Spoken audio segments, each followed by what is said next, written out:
So last season, the Minnesota Vikings were about, they were like two key players away from competing for a Super Bowl. And some will say they did because they went to the divisional round, but really, 49ers were a far better team in that game. And overall, they also had a first round bye. But, anyways, aside from that, they weren't competing for a Super Bowl really, but they were two players away from doing it. And next season, I selected five positions I think the Minnesota Vikings need to improve on this offseason so they can get to that extra step, what the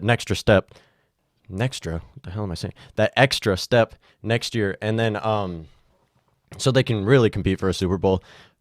Obviously, starting with winning the division, getting a first round bye, which they were close to this year. But anyways, so starting it off with I'm gonna go biggest priority and work my way down to five, and then give a couple extra pieces they could improve on also. Starting it off, I have quarterback. Now, Kirk Cousins, when he plays his best, he can really be a top five quarterback in the league. You can argue him for being a top three.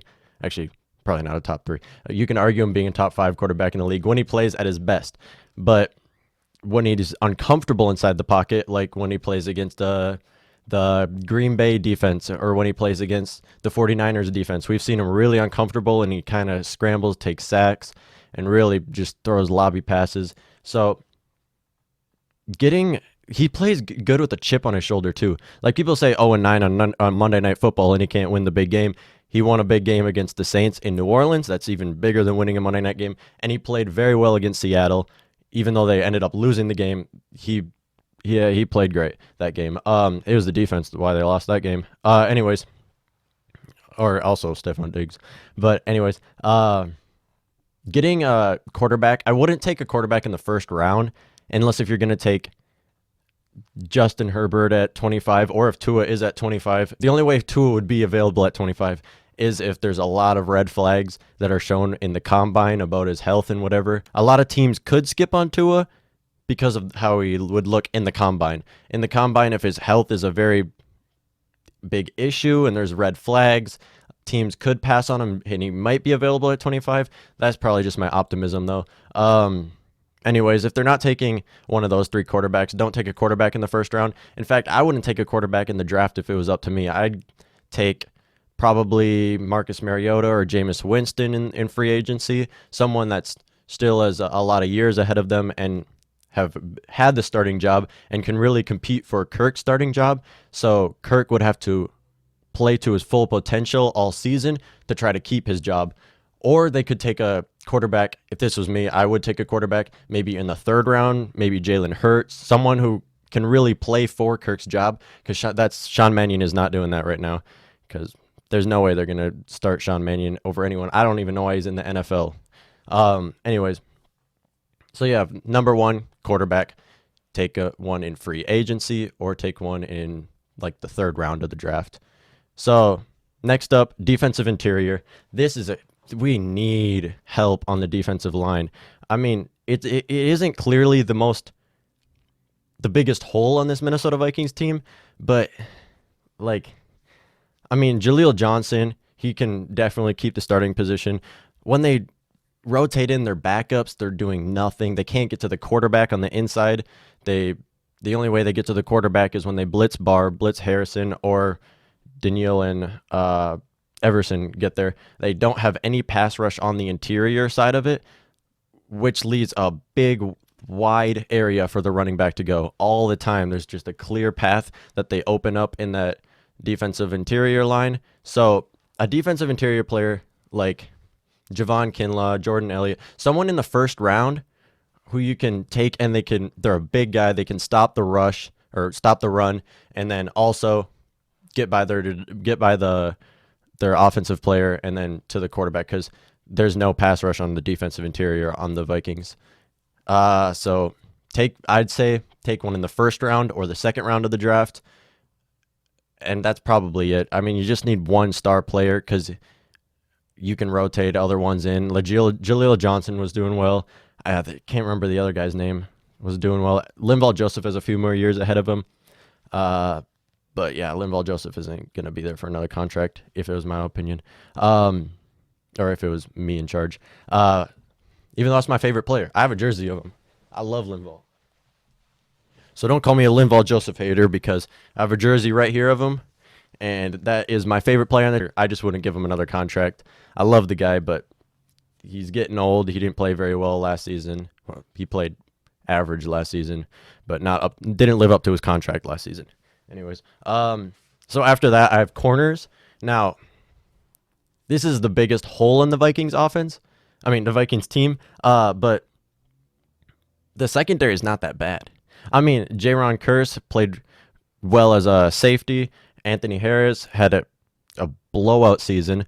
Harrison Smith, here is Harrison Smith. Andrew Sendejo came back and played as a corner also. So the secondary isn't all banged up, but there's so many sideline passes. Like that Dallas game should not have been that close. They had a lot of sideline passes while they were still using Rhodes on coverage. So I'd say the reason why I have this third instead of first, this would be a lot of people's first choice, is because you only need like one player. You can re-sign Waynes and just play Hughes, and if those two players can play a lot of the game and constantly play, you're gonna be fine. And if you keep Alexander, also put him in there. You don't need another player really.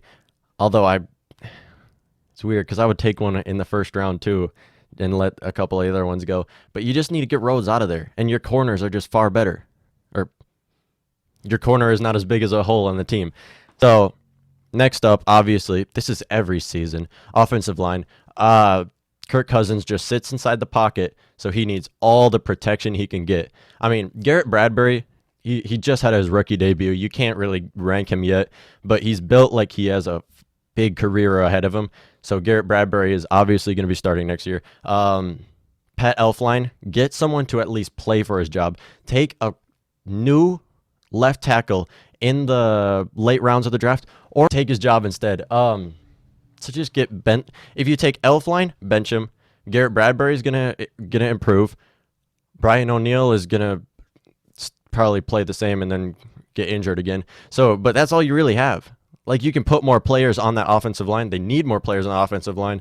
So I'd say take an offensive lineman in the third or somewhere in the draft, anywhere, trade up even. They need someone. Take one in free agency.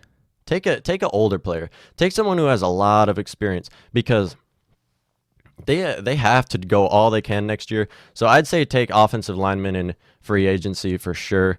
Get all the help you can have on that O-line, because when you play a team like 49ers or any kind of defensive line that is that good, they're going to destroy yours. Oh, and the Bears. We're in the same division with the Bears. You need to improve that defensive line or offensive line because of their defensive line. Anyways, for the fifth one, this is just like a combo of a ton of different positions. I have the entire special teams everywhere. Well, not everywhere. You don't need another kicker and punter this offseason. However, I would take one this offseason in undrafted free agency, because those players seem to somehow play almost the same as a lot of the players that get drafted. So take a kicker and a punter if you can, undrafted. So I wouldn't use any draft capital on those players, because if you don't get any, you're fine. On that Seattle game, if they didn't fumble on the last drive, the last opportunity they had, they could have won the game, and that would have changed everything. Vikings would have been the 5 seed. They wouldn't have to play 49ers off a bye. It would have changed a lot. And the Chad Beebe's coming back, so they do have a punt returner and kick returner in Chad Beebe, but we haven't seen much of him. He was undrafted last year, I think. Last year Vikings picked him up from undrafted free agency, and we haven't seen a lot from him, so you can give him another shot. But yeah, I think Chad Beebe is the only white punt returner I've ever seen. Okay, but anyways, so yeah, I'd get another player. I mean, Amir Abdullah, you can't have him doing it again. Amir Abdullah, that's the only reason why he was here, and I don't think they should re-sign Amir Abdullah. I'd say let him walk. CJ Ham, they will re-sign, but not for that reason. They do not need to use CJ Ham as for a running, even though he is a fullback, and that should be his main priority. I'd use him for his hands and his blocking. I would use CJ Ham on special teams, not as a punt returner though. So really anywhere on the special teams. So blocking, punt returner, anything that's anywhere on special teams. I just put that all in 5. I'd say take players in the 5th and 6th round. I'd say trade out of the 4th round and pick up a lot of late round picks, which is kind of what they did last year, and took a lot of wide receivers, which was a great choice because they got BC, Hollins. I think they got Hollins from free agency, undrafted free agency, or else they drafted him. I can't remember. I usually just watch the first 3 rounds of the draft. So they got a lot of wide receivers last year in the 6th and 7th round. I'd do the same thing except focus on special teams this year in those late rounds, because that's really where they need to improve. That's why they lost the Seattle game. It gave up our opportunity in the 49ers game. And there's so many fumbles off the punt return. Now I'm just going to throw in a couple other ones. I didn't even write these other ones down because I'm just going to go off of my head. I'd say still improve on the wide receiver position. And here's why. This is like just in case, because they're definitely set on wide receivers. You have obviously Thielen and Diggs, who are both compatible for number 1 wide receiver. And then you have BC, who is a solid 3 receiver. You can throw him inside the slot. Do a lot of things with BC. However, if the Vikings are halfway through the season and they're like, I don't know, what's the worst case scenario? 4-5. If they're like 4-5, and they're gonna get a lot of trade offers for Diggs, because there's gonna be teams that are doing way better than they are and are gonna give up a lot just so they can improve, because they'll be one deep threat away from competing for the Super Bowl.